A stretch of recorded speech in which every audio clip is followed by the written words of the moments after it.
Sorry for not posting on Thursday. I was kind of sick. I missed school that day, and George was posting the other day, so I just thought, okay, I'm just gonna leave it till Sunday. Which means the Morton hypnotized bass tutorial is going to be pushed to Tuesday. So if you want to know how to make a sound like that, definitely subscribe so you will get notified when I release that, because it's actually pretty cool. What's going on, Acolyte Squad? My name is Oliver and welcome to another Acolyte tutorial. Today we're going to be going over how I made my version of the drop from Fox Stevenson's The Heat.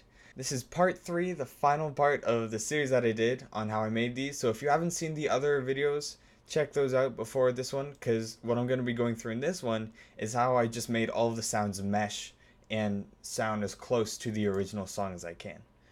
So I'm just going to play it again as always so you can hear my version compared to his.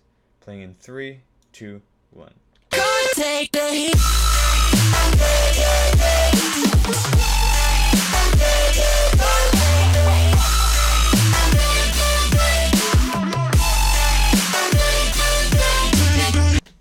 Cool. So the sound design is pretty similar, and I think it meshes pretty well. Like, good enough that I can show you guys kind of how I did it. So this is the original sound. So first of all, I got the drums. I noticed that his kick was more focused on the low end of it. Take the heat. So it was really low, and it feels like it's distorting just a little bit. So I kind of did that with my kick. So can't hear the difference too much. Then got the sidechain going on. It was really important to have the same length of sidechain as him, because if the sound takes a little bit longer to come in than earlier on in the track, you'll be like, what's going on? Like, what happened? So for the kick, I'm cutting out the high end because it was a very high end based kick, but I like the hit of it, like the bass transient. So I just boosted around 111 hertz, which is where the actual punch of the kick is, just so you heard that better. Then I've got some saturation on it, going up 1.4, and then a fruity stereo enhancer, and it's just making it super mono, because sometimes the saturation gives it like artifacts in the wider spectrum, which you don't want. Alright, so I got the cymbals. Yeah, so these cymbals, I wanted to find cymbals that you could hear the kind of crash of them. So I got an EQ on this cymbal sample. I've got a cutoff there at 270 hertz, and then I'm boosting 800 hertz just so you can really hear the crash of it. And then I just cut some of the high end because it was getting kind of piercing since I boosted this low end so much. And then I just put some reverb on it, so it just kind of bled into the other sounds. Then I also put a ride underneath just to change it up in that middle hit, so it's not just it's like that. Last thing I did that I'm proud of was these kind of background vocals.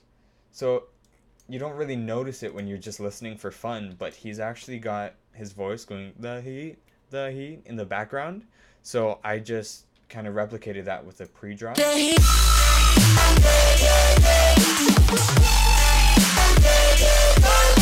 Yeah, so I just continued that through here to make it blend a little bit better.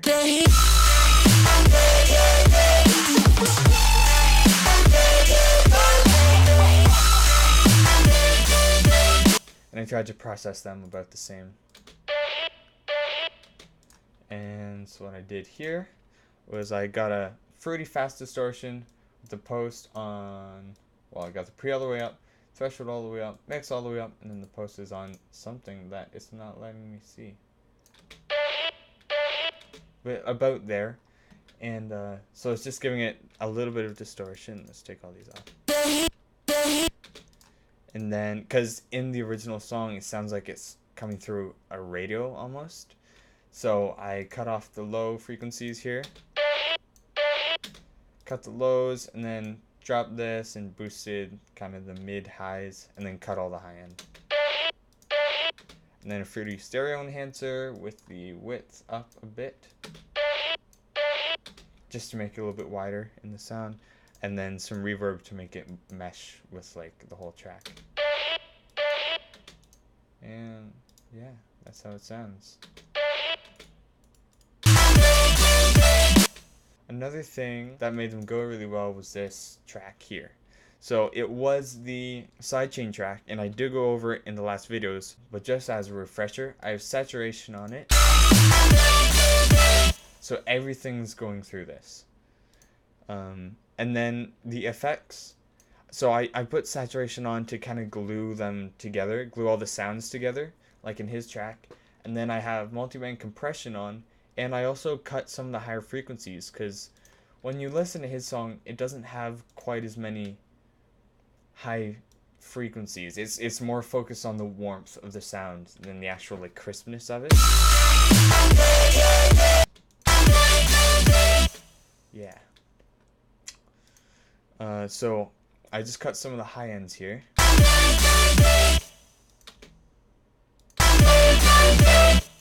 Yeah. And if I could, I would put the high end down on this a little bit, but it's okay. And then for the, whoops, let's get that back up. And then for the volume shaper, I just have this going on. That's pretty much what it looks like if you want to replicate it in your volume shaper. I've got the beat on MIDI, one shot, and then add a quarter, and I've got it sidechaining the whole thing.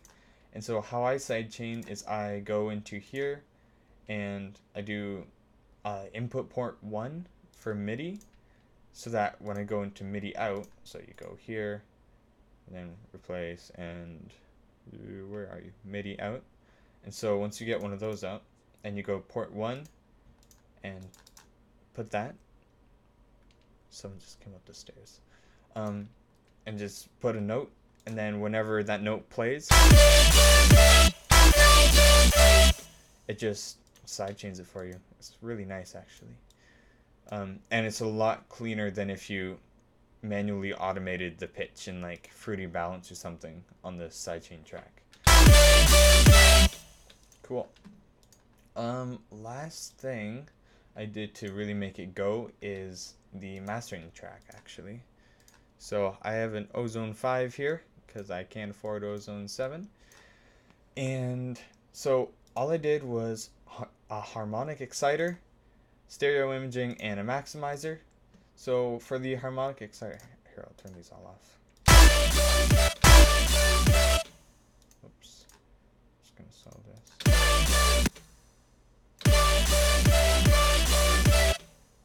Nice. So what I did for the harmonic exciter is you put it to tape, put the amount to 3, keep the mix all the way up on all of them. So put the amount to 3 on the bass, because it's just not quite clipping. Then 1.8. That might be a little bit too much, but too late now. And then on the mid highs, got it at 1.3, because the mid highs almost never have to have as much of an amount as the low mids. And then the high end, got it at 0.8. Next I got stereo imaging. So I've got the band 4 width at about 22%.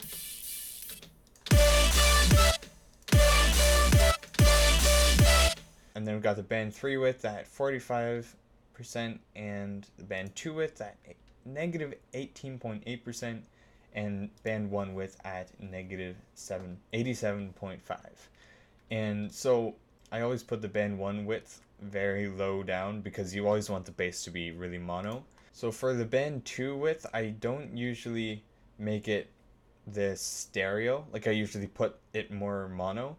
But I noticed in his track, you can hear the mids all throughout the like stereo plane, which I thought was interesting because you can't do that with the music that I make. But at the same time, he's like professional, so who am I to say? And so band 3 width, I put to 45.3%. So that's the main thing that I have being super stereo, because I found in his track, you don't hear as much high end. So I kept the high end pretty mono compared to what I usually do, which is like that. But I kept the high end pretty mono just so that you don't hear it as well.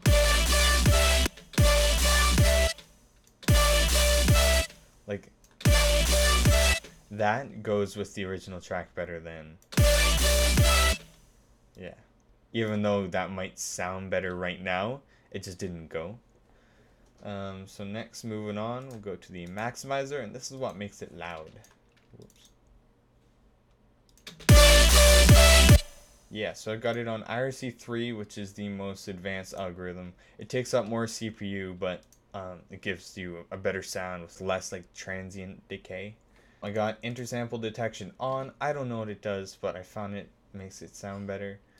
I got the character at 0.9 and the stereo link on at about 18%, and the threshold is at negative 5.5.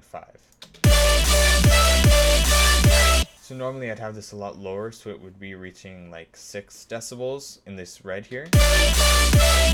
But I noticed with his track, one, I turned it down so you don't want this master of my version to be like louder than that, or else it just won't go at all. And two, is if I put it too much higher, it started doing like ghost side chains when you limit something too much. I don't know if you've experienced that. Mostly because I don't think I mixed it quite as well as I could have. Just because I was focusing on the sound design rather than the mixing. But I just managed to make it sound good with the original track. So everything together sounds like this. Gonna take the heat.